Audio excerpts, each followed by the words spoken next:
Le forum du studio Kalangu. Le forum du studio Kalangu. Le forum du studio Kalangu. Le forum du studio Kalangu. Le forum du studio Kalangu. Le forum du studio Kalangu. Le forum du studio Kalangu. Le forum du studio Kalangu. Le forum du studio Kalangu. Le forum du studio Kalangu. Nous sommes aujourd'hui vendredi 22 janvier 2021. Bonsoir à toutes et à tous et merci d'être au rendez-vous hebdomadaire du Forum de la presse du studio Kalangu consacré au décryptage de l'actualité de la semaine avec nos confrères du paysage médiatique nigérien. Aujourd'hui, nous parlerons tout d'abord du non-respect par certains partis politiques et certains candidats indépendants des dispositions de l'article 94 du Code électoral qui font obligation à enlever les supports et matériels de propagande électorale au plus tard 15 jours après les scrutins. Il sera ensuite question du retour de l'opposition politique au sein de la CENI, la Commission électorale nationale indépendante, et de sa participation au processus électoral en cours.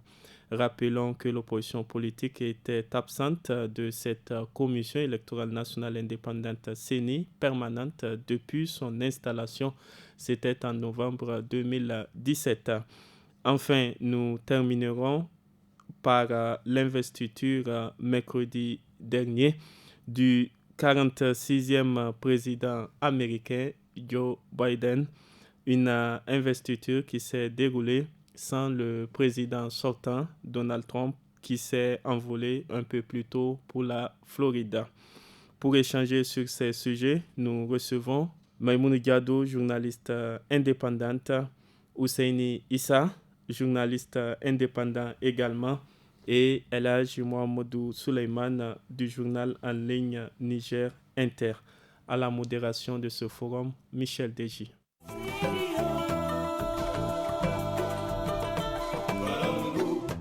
Parlons tout d'abord du non-respect par certains partis politiques et certains candidats indépendants des dispositions de l'article 94 du Code électoral qui font obligation à enlever les supports et matériels de propagande électorale au plus tard 15 jours après les scrutins. La Commission électorale nationale indépendante, qui est chargée de veiller au strict respect de ces dispositions, l'a rappelé le 12 janvier 2021 à travers un communiqué signé de son président, Maître Isaka Souna, dans lequel l'institution dit avoir constaté que ces dispositions ne sont pas respectées et avait invité à l'enlèvement sans délai des affiches, fanions et autres supports de propagande politique restés toujours dans l'espace public. Maïmouna Diado, pourquoi cet état de fait? D'abord, je tiens à présenter mes condoléances au studio Kalangu, suite au décès subit, comme on le dit, de notre confrère Moussa Harouna. De notre collègue. Confrère Moussa Harouna, qu'il repose en paix, que Merci. son âme repose en paix. Merci beaucoup. Voilà, donc revenons à l'article 94 du Code électoral. L'article 94 du Code électoral suggère que à 15 jours, c'est au-delà de 15 jours, ça veut dire que les partis politiques devraient, en toute honnêteté, enlever les affiches, tout ce qui représente le parti politique dans les rues et tout. Maintenant, le constat qui se dégage, c'est que même avec l'interpellation de la CENI, vous avez vu qu'en circulant dans la ville, on constate que d'autres partis politiques, jusque-là, n'ont pas enlevé les affiches et autres. Donc ça veut dire quoi? C'est une disposition qui est là, c'est une disposition du Code électoral. Tout le monde devrait normalement, en principe, on n'a même pas besoin de revenir sur l'article 94 pour dire à certains partis politiques ou bien aux partis politiques d'enlever ça. Ça devrait être une réflexion. Tout de suite après les élections, vous avez quand même 15 jours. Ça veut dire que 15 jours, c'est le délai. Le délai qu'on vous donne pour pouvoir enlever ça. Et bon, constatant certainement que ça n'a pas été appliqué, c'est bien normal que la CENI sort pour pouvoir interpeller ces partis politiques. Et je me dis que c'est vraiment une occasion aussi d'interpeller ces partis politiques au-delà donc de la CENI, au-delà donc des citoyens lambda que nous sommes, que pour la visibilité même de certains axes, il faut qu'ils s'y mettent, que ces partis politiques s'y mettent pour enlever. C'est une loi, il faut respecter la loi. Ce que je pourrais dire, c'est à peu près ça. Et que vraiment, il faut également, comme l'a dit certains partis politiques, qu'il faut revoir également cette disposition. Parce que pour eux, s'il faut enlever, pour le premier tour, il y a un second tour qui s'amène. Si par exemple, il faut enlever ces affiches 15 jours après et revenir pour encore mettre... C'est vrai que de ce point de vue, la loi n'a pas été très précise voilà. Parce que la loi dit qu'il faut enlever, alors même qu'il y a un second tour et il y a forcément deux candidats pour le second tour. Ils seront encore obligés de revenir encore remettre ces affiches-là. Bien sûr, donc, et cela n'a pas été précisé, ça n'a pas été précisé dans la loi. Donc, ils ont demandé à revoir également cette loi pour voir comment est-ce qu'il faut faire du point de vue, donc, pour permettre à ces deux candidats, même si c'est les autres candidats vont enlever, ceux qui seront au second tour quand même de laisser. Bien sûr, elle a expliqué que ça devrait être un réflexe, mais voilà, qu'on le sait bien, la loi n'a pas été très précise, ou disons, n'a pas tenu compte du second tour, puisque certains disent qu'ils vont, dans tous les cas, pour la présidentielle deuxième tour du 21 février prochain, et que certains trouvent qu'il n'y a pas justement à enlever ces affiches chez Fagnon. Qu'en pensez-vous de ce point de vue? Est-ce qu'il n'y a pas nécessité de respecter la loi pour le moment? Bon, mais avant de commencer, je vais abonder dans le même sens que Maïmouna. Je tiens à présenter mes sincères condoléances à la famille du disparu, qui est un ami, qui est un frère. Ça ne date pas d'aujourd'hui, oui, bien sûr, qu'on est ensemble. Et quand j'ai appris son décès, j'ai été vraiment surpris. Et parce que la dernière fois, c'était quand je suis passé dans ce studio-là. On a causé un peu longuement. Que Dieu ait son âme et qu'il la accorde son paradis éternel. Amen. C'est vrai, la semaine passée, à pareil moment, il était là, oui. Oui, bon, moi, c'était depuis l'autre semaine. On avait un peu causé sur la terrasse, là. Voilà. Maintenant, concernant cette disposition-là, je veux dire quelque chose. C'est une disposition du code électoral qui dit qu'il faut enlever les affiches et autres. 15 jours après la tenue des scrutins. Mais le respect de la loi dans ce pays-là, c'est quoi? Qui respecte véritablement la loi dans ce pays? 15 jours après, on dit, bon, vous devez enlever. Mais quand on dit enlever, on peut enlever les fagnons et autres qui sont un peu accrochés dans les rues et autres. Mais regardez, par exemple, comment on dégrade le rond-point, comment on appelle ça, le rond-point justice là. Regardez comment ça se passe. Et quand ça colle, je vois mal comment on peut dire à quelqu'un qui a mis les photos de son candidat ou autre, qui se la colle. À moins de reprendre carrément, on gratte tout. Ça veut dire que certains n'ont pas mis dans l'intention non, mais le problème, ça ne dure pas, ça ne date pas d'aujourd'hui, ça de tout a été comme ça. Ça de tout a été comme ça. Quand ça rentre là, ça va mettre du temps. Souvent, longtemps après les élections, on voit des morceaux de fanions qui sont accrochés à des poteaux et autres, longtemps après les élections. Maintenant, dis aux gens, allez enlever tout ce que vous avez mis. D'accord, pour ce qui est des banderoles et autres, c'est facile de les enlever. Mais tout ce qu'on a collé contre les poteaux électriques et autres là, est-ce que c'est faisable? Ce n'est pas faisable. Il faut venir gratter à longueur de journée le poteau sur lequel on a mis tout ça là, pour l'enlever. C'est compliqué. Moi, je dis, il faut revoir un peu les dispositions de cette loi-là. Surtout dans un contexte où ce n'est pas une élection au niveau présidentiel à un tour. Même les élections législatives, parce que c'est couplé d'habitude, le premier tour est couplé aux législatives. Comment on peut demander aux gens, au bout de 15 jours, il faut entrer dans tout Niamey là, à l'intérieur du pays, partout où vous avez mis des fanons, où vous avez mis des affiches et autres, il faut les enlever au bout de 15 jours. Moi, j'ai dit, c'est une disposition farfelue. tout simplement. Farfelu. C'est quand même la loi. Non, mais la loi, s'il te plaît. On fait une loi pour qu'on l'applique, non? Une loi doit être applicable. On sait bien, comment veut dire, c'est que les gens, c'est farfelu, c'est totalement farfelu. On sait ce que les gens utilisent. Quand il s'agit de la campagne, les gens, chacun va, il fabrique ce qu'il a fabriqué. On achète des boîtes de colle, on donne à des enfants qui vont passer un peu partout pour mettre les machins, on leur donne quelque chose. Et on dit, bon, au bout de 15 jours, moi, je suis un candidat malheureux. Je n'ai rien gagné. Quelqu'un va m'obliger à aller enlever ce que j'ai mis là. Michel, est-ce que c'est possible? Je rumine ma douleur et quelqu'un va me dire, au bout de 15 jours, je dois enlever. Si on doit dire à chacun d'aller enlever ici, on rend point justice là. Mais ça va se retrouver où la circulation va même être bloquée. Voilà, moi je dis, il faut revoir un peu cette disposition-là. À moins qu'on dise aux gens, au niveau des infrastructures, édifices et autres publics, évitez de mettre vos posters et autres qui vont rester pendant peut-être 1 an, 2 ans, avant avec les intempéries. Il faut la pluie pour pouvoir... La pluie et autres, les autres intempéries qui vont faire partir ça. Mais dire, vous avez 15 jours. Mais il fallait interdire que les gens viennent afficher autour de ronds-points, les ronds-points, les machins, les échangeurs et autres. Imagine les échangeurs ici, Katakola. Il faut aller enlever. Merci, on vous a bien compris. C'est difficile donc d'appliquer ces dispositions de la loi. C'est ce que vous pensez. Elhaji Mohamedou Suleiman, c'est quand même la loi et c'est la CENI qui doit veiller au respect de cette loi du code électoral. Que doit faire la CENI en pareille circonstance?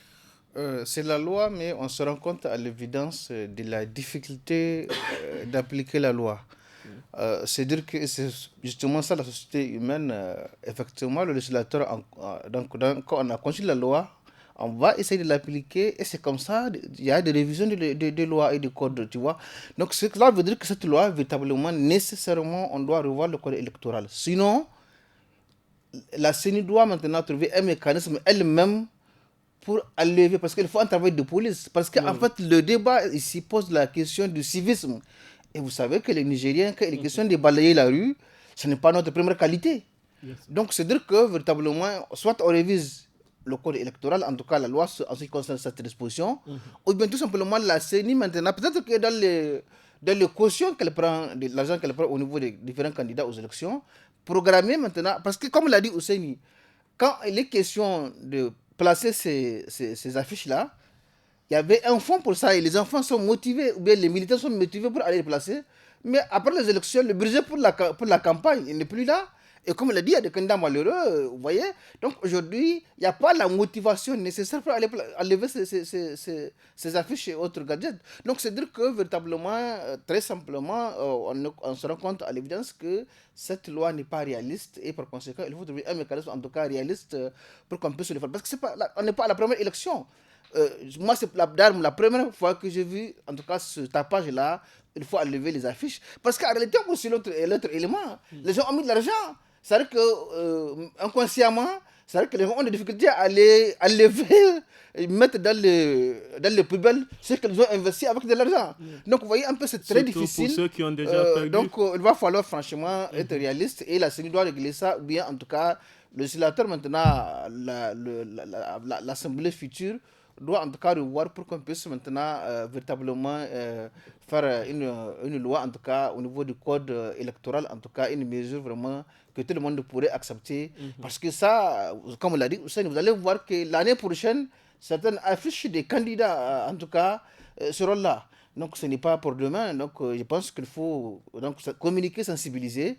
Peut-être que cette fois-ci, là, le débat est bien posé, en tout cas sur la table. Donc, on pourrait espérer qu'effectivement, prochainement, en tout cas, soit la CENI prenne des dispositions elle-même, un travail de police, qu'on n'a pas à demander vos avis. Donc, juste après donc, le délai de 15 jours, la CENI va procéder, en tout cas, en commettant donc, des gens qui vont faire ce travail-là, qu'elle va me rémunérer. À ce moment-là, il n'y a pas de débat. Mais la question qui se pose, Elhadji Mohamedou Suleiman, des personnes qui aspirent à gouverner un pays, avaient-elles besoin d'un rappel au respect des dispositions de la loi pour s'y conformer? Entre l'idéal et la réalité, il y a un fossé. Justement, c'est très simple vous voyez ce que je dis. Mais parce qu'ils sont candidats, on suppose, même s'ils sont perdus. Si on se rend compte que malgré le tapage fait par la CENI, le problème reste entier, c'est parce que ce n'est pas aussi simple que ça. Donc, je pense que c'est, comme je l'ai dit, une question de civisme.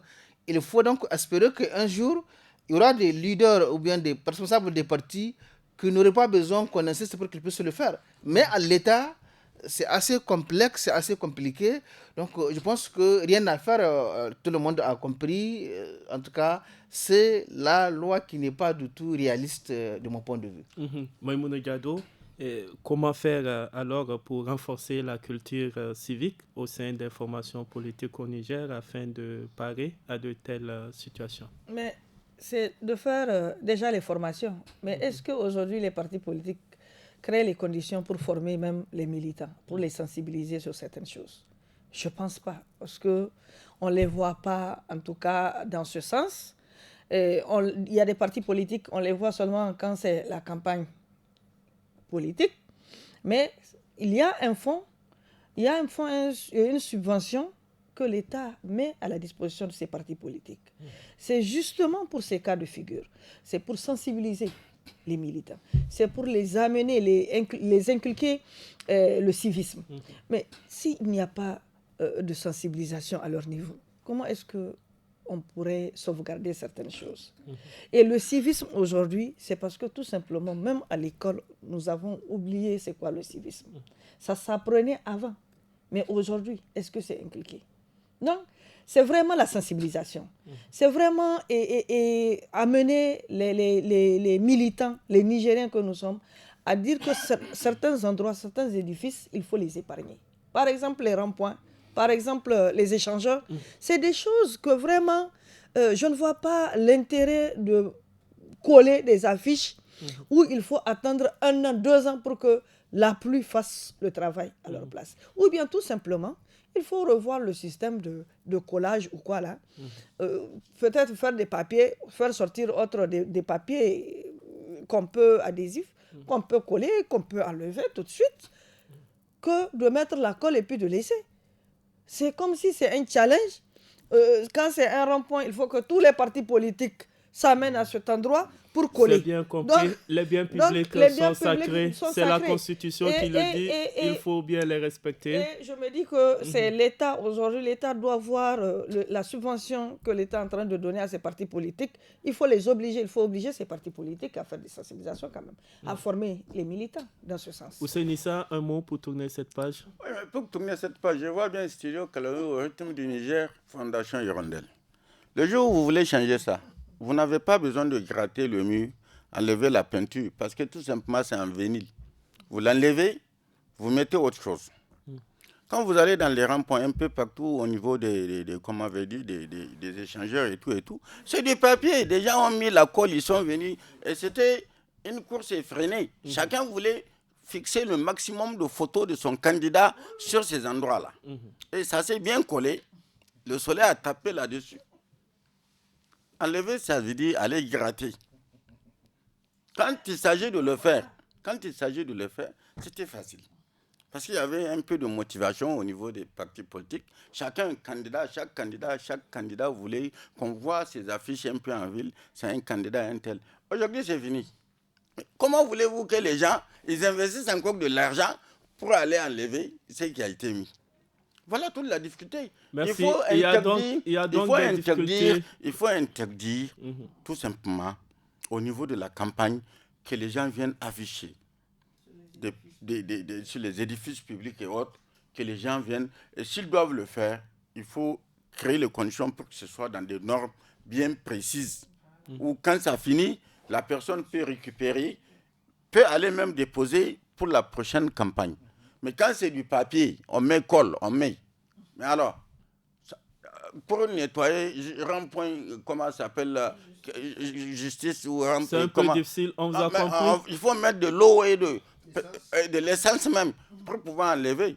Et on détériore en plus. Ça veut dire qu'il fallait tout simplement penser à ça bien avant Moi, les je pense scrutins faut pour que les partis politiques et les candidats indépendants comprennent ce qu'il y a lieu de faire. Pratiquement, on a vu ce genre de choses. Ça Merci met du beaucoup. temps avant de s'en aller. Merci beaucoup. Dans tous les cas, c'est la loi. Donc, ceux qui sont chargés de l'application de ces dispositions de la loi sauront ce qu'il y a lieu de faire par rapport à ce sujet. Les auditeurs et téléspectateurs vous ont quand même suivi et ont compris vos différents avis.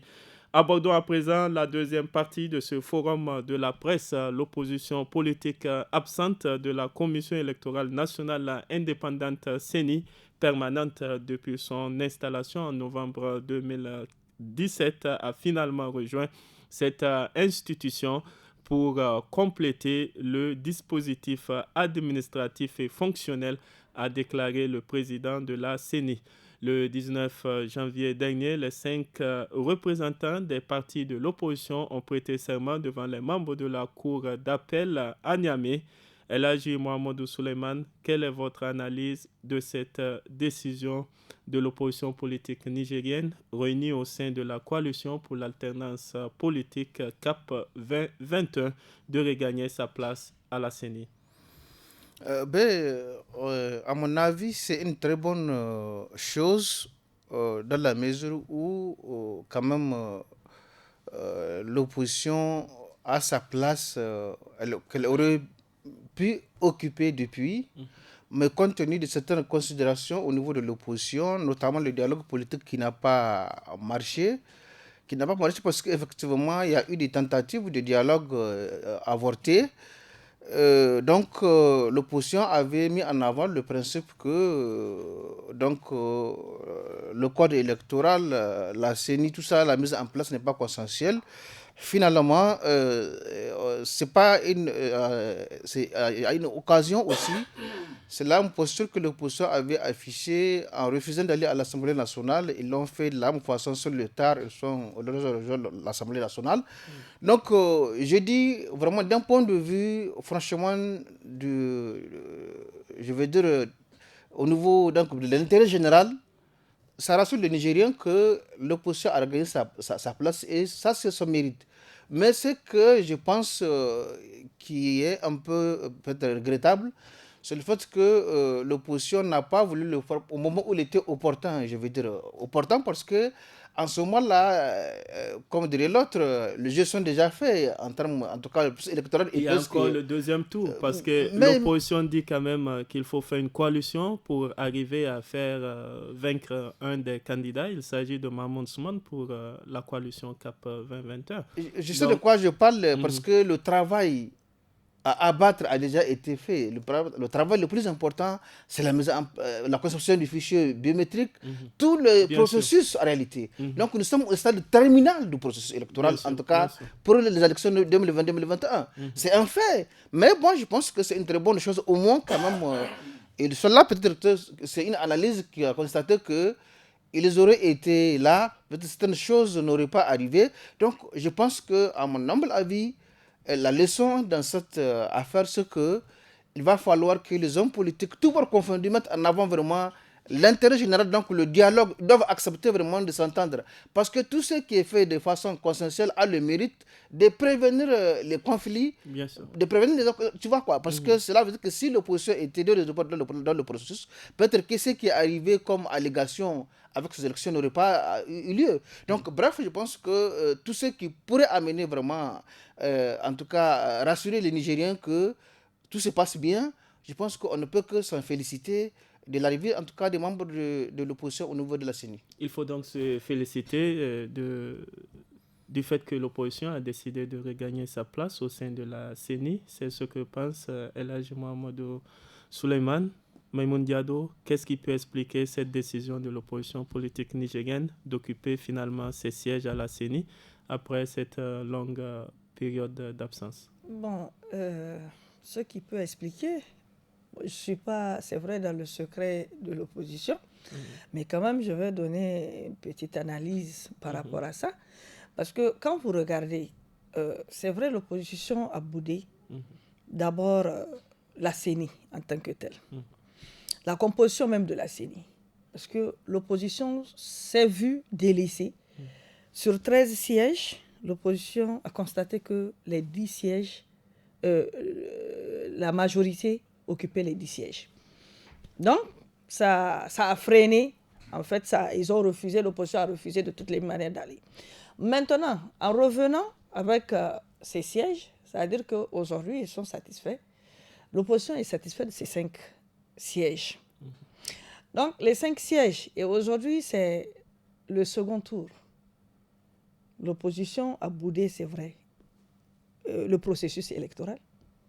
L'opposition a boudé la CENI parce que l'opposition pensait ne pas être à la hauteur pour aller au second tour. Et aujourd'hui, constatant qu'un candidat de l'opposition, Maman Ousmane, est candidat pour le second tour, donc ça a donné une force à cette opposition de regagner leur place. Regagner leur place pour pouvoir suivre de près la suite de ce processus électoral. Donc je me dis que d'un côté, je me dis que c'est vraiment à féliciter, parce que de l'autre côté, on sent déjà la calmie. Parce qu'une CENI qui retrouve aujourd'hui une partie donc de son corps, parce que c'est une partie de son corps, parce qu'une CENI qui est dirigée uniquement par la majorité n'est pas aussi vue comme une CENI exemplaire. Mais aujourd'hui, avec l'opposition qui a regagné la CENI, donc c'est déjà la démocratie. Nous, on pense qu'on a tout à gagner. Et vraiment, c'est la calmie que nous, autres Nigériens, nous voulons. Et nous voulons également qu'il y ait la sérénité. Et c'est une continuité de la sérénité, justement. Parce que si vous vous rappelez, il y a eu vraiment des négociations, des rapprochements, mais ça a failli. Maintenant, c'est l'opposition elle-même qui décide par elle-même de regagner ses places. Donc je me dis que c'est déjà un acquis, c'est déjà bon. C'est déjà bon pour la tranquillité donc, démocratiquement, vous pensez que c'est salutaire donc, pour le pays? Hussein Issa, quels sont les défis qui attendent alors ces nouveaux membres de la CENI qui auront à représenter l'opposition politique au niveau de cette institution en charge de l'organisation des élections au Niger? Bon, Michel, j'ai causé avec quelques-uns d'entre eux. J'ai posé la question, j'ai demandé, mais vous êtes étrange quand même. Après avoir dit, vous ne reconnaissez pas une institution, vous ne reconnaissez pas l'autre institution aussi. Vous attendez que tout se déroule, pratiquement tout le processus, depuis, comment ça s'appelle, comment vais-je dire, l'établissement des pièces d'état civil, à ceux qui n'en avaient pas, depuis tout ça, vous avez attendu. Et maintenant, le dernier tournant, vous dites, ah, ok, on revient. Maïmoun Diado a expliqué, selon elle, c'est parce qu'il y a second tour. Quoi? Les 5 membres là, ils vont être au niveau de la CENI centrale, au niveau national. Ils ont dit qu'ils ont des représentants au niveau régional, au niveau local, ils ont des représentants. Bon, moi, je me pose bien des questions. C'est bien. Au moins, ça crédite un peu, ça crédibilise la CENI. Ça crédibilise également la Cour constitutionnelle parce qu'ils ont sorti même un livre blanc pour dire qu'ils ne sont pas d'accord avec ces deux. Ils vont aller aux élections, mais ils ne sont pas d'accord avec ces deux institutions. Et voilà qu'à la dernière minute, vous décidez que bon, nous allons aller nous asseoir pour voir comment les choses se passent. À ce niveau, alors, est-ce qu'on peut parler à présent de la participation de l'opposition politique au processus électoral? Non, c'est fini. Vous avez parlé de la Cour constitutionnelle dans leur livre blanc. Dans le livre blanc de l'opposition, ils ont dit que la composition était véritablement... La page est tournée. Pour moi, la page est tournée. On va à des élections. Il y a eu un premier tour. On a vu les résultats que ça a donné. Ça veut dire qu'ils sont d'accord avec. Ce qui a été publié par la CENI, ils sont d'accord avec. Ils sont allés s'asseoir au niveau de la CENI centrale, ils sont d'accord. Rappelons que les résultats globaux définitifs vont être proclamés. S'il te plaît, tu as vu en Afrique une fois où on va juste constater quelques anomalies, on va essayer de corriger et puis bon, c'est fini. Ça ne va pas changer grand chose. Non. il n'y aura pas grand-chose qui va changer. C'est juste quelques bureaux de vote qui vont être annulés. Ça n'aura pas d'incidence véritable sur les résultats. Moi, je vais de ce principe-là. En observant un peu ce qui se passe partout en Afrique, en tout cas de manière générale, c'est comme ça que les choses se passent. Maintenant, bon, il y a d'autres motivations souterraines. On ne sait pas. Il y a d'autres motivations souterraines. Mais je vais dire une chose. Il faut, quand on fait une lutte, il faut avoir la conviction de mener cette lutte de manière vraiment déterminée et résolue. Mais on ne mène pas une lutte pour mener une lutte. Malheureusement, on est dans une situation... Mamoun Diado a expliqué que ces différentes étapes, il y a l'étape du second tour. Les différentes étapes, non. Moi, quand j'ai dit, je vais aux élections, mais je ne vais pas avec telle institution, ce n'est pas avec ces institutions-là que je vais aller aux élections. Mais on ira aux élections. Alors, je vais me donner les moyens pour que les choses changent. Si je ne me donne pas les moyens, ça veut dire que je suis un fanfaron, quelque part. Merci à vous. Elhaji Mohamedou Souleymane, est-ce qu'on peut finalement parler de la participation à présent de l'opposition au processus électoral? Je voudrais d'abord préciser que ce que Mamouna a dit n'est pas exact.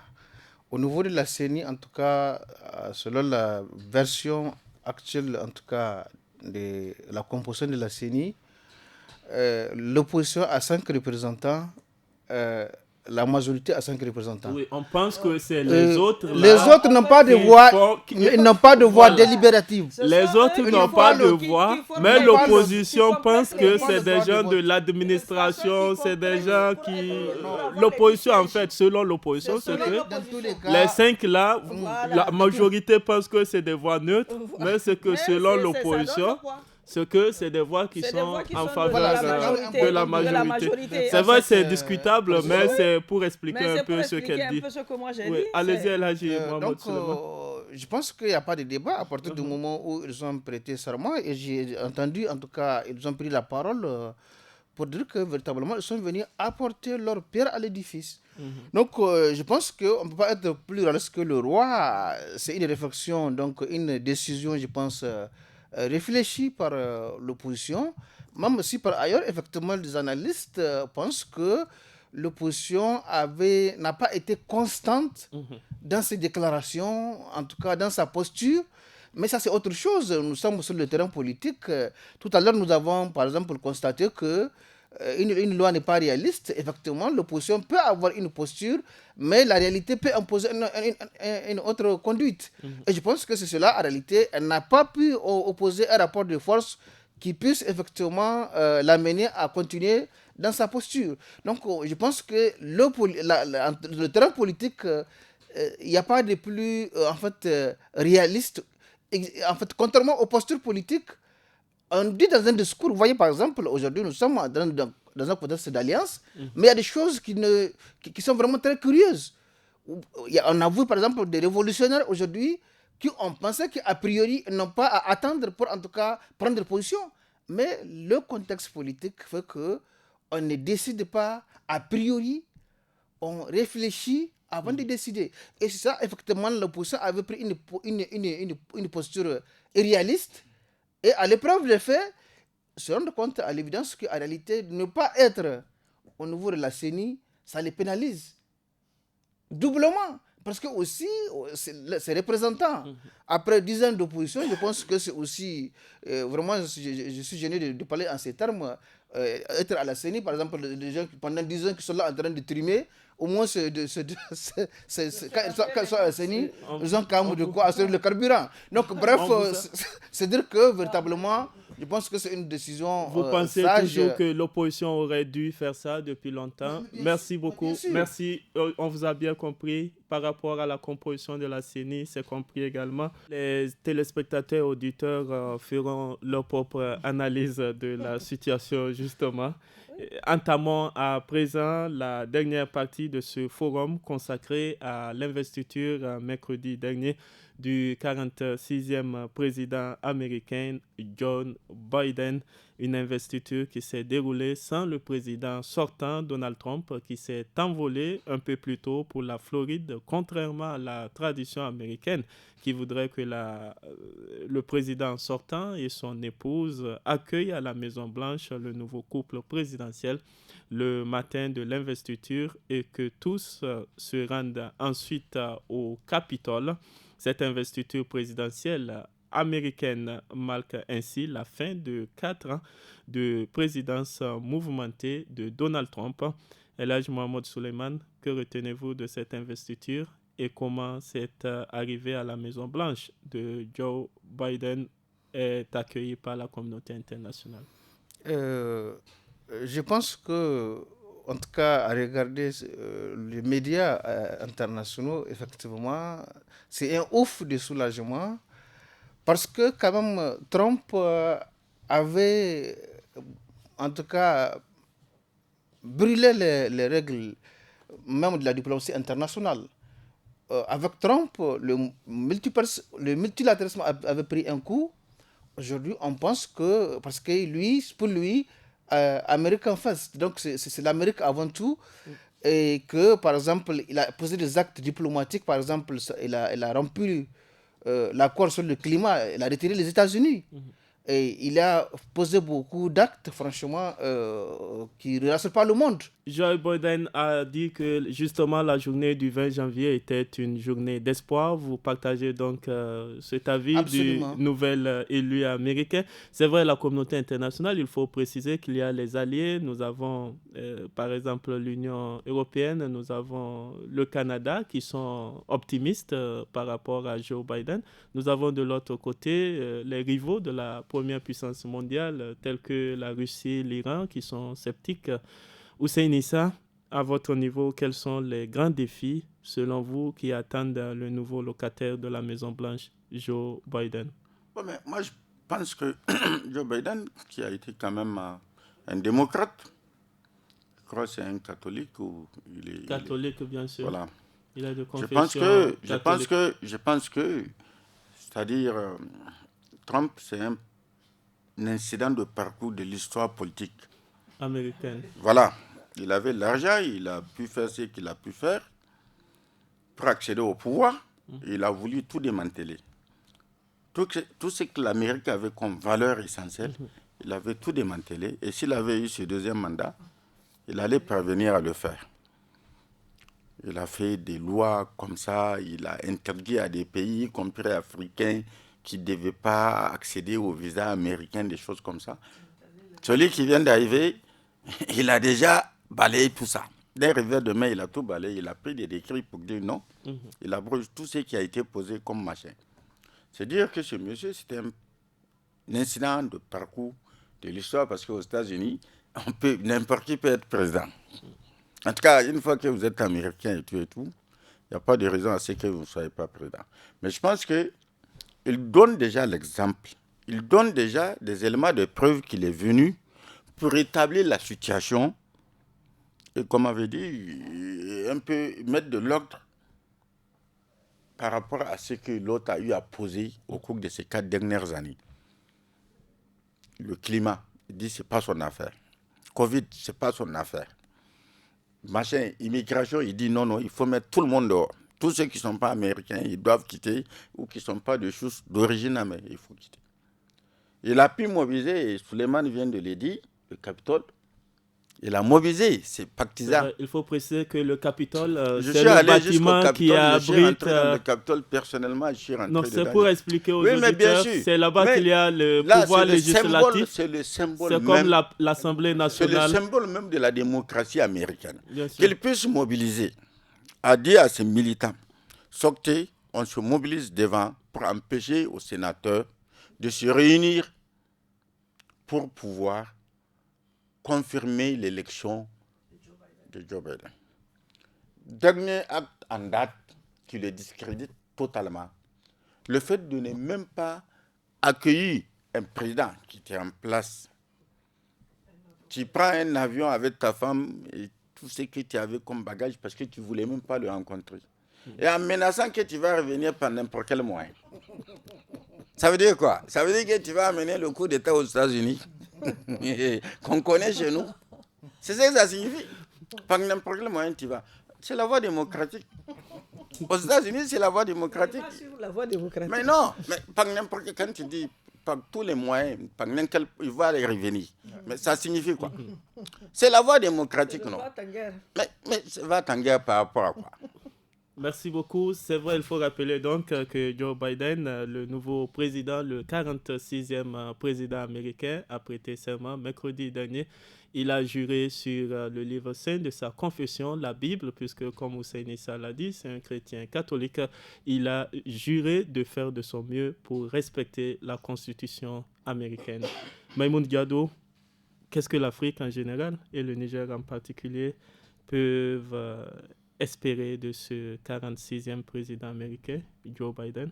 Bon, ce que l'Afrique, ce que le Niger peut espérer avec la venue de Joe Biden, c'est vraiment de régler la situation sécuritaire, d'aider les pays sahéliens à mettre fin à cette situation, de revoir également peut-être la coopération, bien que la coopération entre les États-Unis et le Niger soit en bon terme, de revoir certaines choses et également permettre aux Africains d'aller vers ce pays. C'est-à-dire que la migration qui a été interdite par Donald Trump, et il doit revoir également cela. Donc c'est vraiment... C'est vrai que lui-même, on dit qu'il est un produit de la migration, lui-même Joe Biden. Bien sûr. Donc je pense que les problèmes déjà de l'Afrique, les problèmes non pas du Niger uniquement, mais de l'Afrique, déjà Joe Biden connaît tous ces problèmes-là. Donc maintenant, nous supposons qu'il doit véritablement s'atteler à aider le peuple africain, à les aider comment? À vraiment faire partir les djihadistes et le terrorisme du Sahel. C'est ça en fait. Deuxièmement, il n'a qu'à aider également, pas l'Afrique seulement, mais même aux États-Unis pour qu'on trouve le produit pour ceux qui ont du Covid-19. C'est ça. C'est l'actualité comme ça. Oui, c'est l'actualité. Merci. Comme ça. Hussein Issa. Rapidement, je vais dire. Et les produits, tous les blancs sont des produits de la migration aux États-Unis. Tous les blancs, c'est l'Europe. C'est des gens en Europe, il y avait des machins, ils ont migré parce que c'était des Amérindiens. L'histoire des États-Unis, c'est une histoire de migration. Voilà. Bien sûr. Mais maintenant, ce qu'il peut faire, il a déjà annoncé les couleurs. Parce que déjà, je crois qu'il a annoncé des gens d'origine africaine, notamment 2 Nigériens, dont un, je crois, une qui a été nommée trésorière adjointe au niveau de la banque, c'est elle, et une deuxième, je ne sais pas, c'est un homme ou une femme, lui, c'est au niveau, comme on avait dit, de la lutte contre le Covid, en tout cas conseiller au niveau de la Maison Blanche. Comme ça, c'est déjà un signe. C'est des Noirs, mais qui sont nés là-bas, qui sont des Américains, mais qui sont d'origine nigériane. Le Nigeria, c'est en époque. Ça veut dire qu'il donne déjà un signal fort qu'il va composer avec l'Afrique.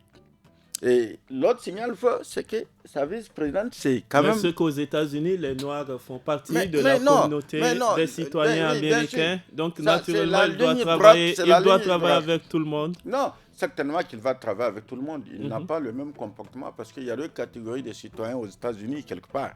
C'est-à-dire, il y en a qui pensent que les autres, c'est des gens qui sont venus, qui ne sont pas... Voilà. Mais il y en a qui... En violation d'ailleurs des dispositions il y a d'autres catégories qui leur confèrent la citoyenneté. L'autre a eu beaucoup de problèmes, mais lui également, comment il s'appelle là, le président que l'autre a remplacé. Obama a eu beaucoup de problèmes à cause de sa peau et tout. Il a eu beaucoup de problèmes avec Et Joe Biden était vice-président pendant justement la présidence de Obama. Nous sommes pratiquement à la fin de ce forum. Un mot en quelques secondes. Je voulais préciser qu'effectivement, Joe Biden a une longue expérience. Il a géré effectivement comme avec Obama. Le problème racial aux États-Unis, vraiment, c'est une réalité. Et on pense que par son parcours, Joe Biden, vraiment, il est bien sensibilisé, en tout cas, à faire face à cette situation. Vous voyez, aujourd'hui, par le fait de Trump, la violence s'est développée davantage et ça vient effectivement creuser, aggraver ce problème effectivement racial. On pense que justement l'équipe de Joe Biden va effectivement relever ce défi, mais aussi effectivement, parce que la menace de Trump, en fait, will be back soon, on sera là tout incessamment, c'est que véritablement il est encore populaire. C'est pourquoi les républicains ont voulu le bloquer, parce qu'il est parti avec quand même des gens derrière lui. 114 millions, on dit, d'électeurs. C'est vraiment un danger, en tout cas, qui s'est échappé, en tout cas. Les Américains et la communauté internationale dans son ensemble, pour ne pas dire donc le monde entier, compte beaucoup donc sur ce président qui est le président de la première puissance mondiale, il ne faut pas l'oublier. C'est ici que se referme le forum de la presse de ce vendredi 22 janvier 2021. Nous étions en compagnie de Maïmouna Diado, journaliste indépendante, Hussein Issa, journaliste indépendant également, et El Haji Mohamedou Suleiman du journal en ligne Niger Inter. Nous vous disons merci à tous les trois d'avoir répondu à nos questions. Merci également à vous, chers auditeurs et téléspectateurs des 46 radios et des 6 télévisions partenaires de Studio Kalangu grâce auxquelles vous nous suivez. N'oubliez pas le programme Jeunes, c'est samedi et dimanche dès 17h avec l'actu des jeunes en 5 langues suivi de Tous à la Fada.